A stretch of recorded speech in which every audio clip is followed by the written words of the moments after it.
ఇవాళ రైతు రుణమాఫీ చేయలేదంటున్నాడు. నేను సూటిగా సవాలు విసురుతున్న చంద్రశేఖరరావు గారికి వేదిక మీద నుంచి, ఫామ్ హౌస్లో ఉండి వచ్చిన వాళ్ళకి జోలి చెప్పుడు కాదు, అసెంబ్లీకి రా, లెక్కలు చెప్తా. ఏ ఊర్లో, ఏ తండాలో, ఏ గూడెంలో ఏ రైతుకి ఎంత రుణమాఫీ చేసిందో 25,50,000 మంది రైతుల వివరాలు శాసనసభలో పెడతా. 21,000 కోట్ల రూపాయలు ఎవరి ఖాతాలో వేసిందో నేను లెక్క చెప్తా. నీకు చిత్తశుద్ధి, నీకు నిజాయితీ ఉంటే రా, వచ్చే అసెంబ్లీలో నువ్వు మాట్లాడు, అడుగు. అదేవిధంగా ఆనాడు నువ్వు 5,000 రూపాయలు సంవత్సరానికి రైతు బంధు కింద 10,000 ఇస్తే నేను ఎన్నికల్లో 15,000 ఇస్తా అని చెప్పిన. కానీ ఏ రోజు కూడా చంద్రశేఖరరావు గారు మనం అప్పుల్లో లేవు, మనం ధనిక రాష్ట్రం, మన దగ్గర సంచుల కొద్దీ గుమ్మీల కొద్దీ రూపాయలు ఉన్నాయని అబద్ధాలు చెప్పిండు. వచ్చి చూస్తే గుమ్మీలు ఖాళీలు ఉన్నాయి. గుమ్మి కింద పందికొక్కులాగా కేసీఆర్ కుటుంబం మొత్తం తిని కూసున్నది.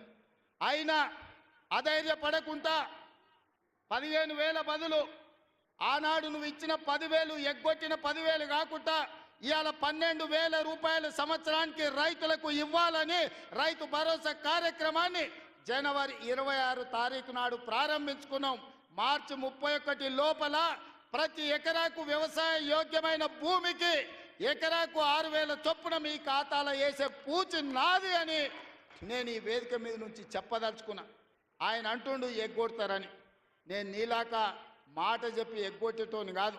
దళితులకు 3 ఎకరాలని ఎగ్గొట్టినావు, దళిత ముఖ్యమంత్రి అని ఎగ్గొట్టినావు, డబల్ బెడ్రూమ్ ఇండ్లు అని ఎగ్గొట్టినావు.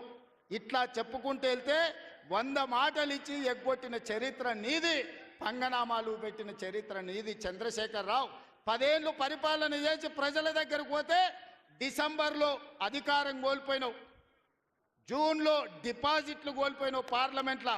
ఇప్పుడు మెదడు కూడా కోల్పోయినట్టే ఉన్నాడు ఆయన, పెద్ద మంచి ఫామ్ హౌస్లో పండుకొని. డిసెంబర్లో ఆయన అన్నీ చెప్పిండు. ఆయన గుడిలు దర్గాలకు దస్తీలు కప్పిండు, గుడిలకు పోయి దండాలు పెట్టిండు.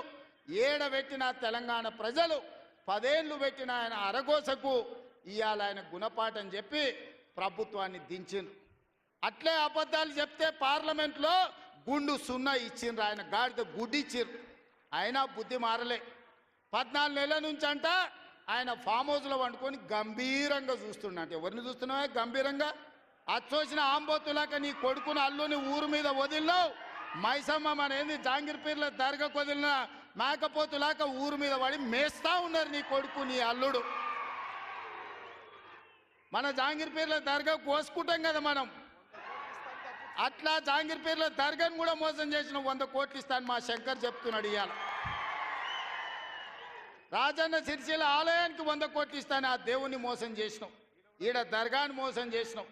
పాలమూరులో ప్రాజెక్టులు కడతా అని, పాలమూరు రంగారెడ్డి ఎత్తిపోతలు పూర్తి చేస్తా అని కల్వకుర్తి, భీమా, నెట్టంపాడు, కోయిల్ సాగరు, జూరాల, ఆర్టీఎస్, తుమ్మిళ్ళ ప్రాజెక్టులను కడతా అని చెప్పి పాలమూరుకు మాట ఇచ్చి పాలమూరుని ఎండబెట్టి ఎగవేసిన దుర్మార్గుడివి నువ్వు.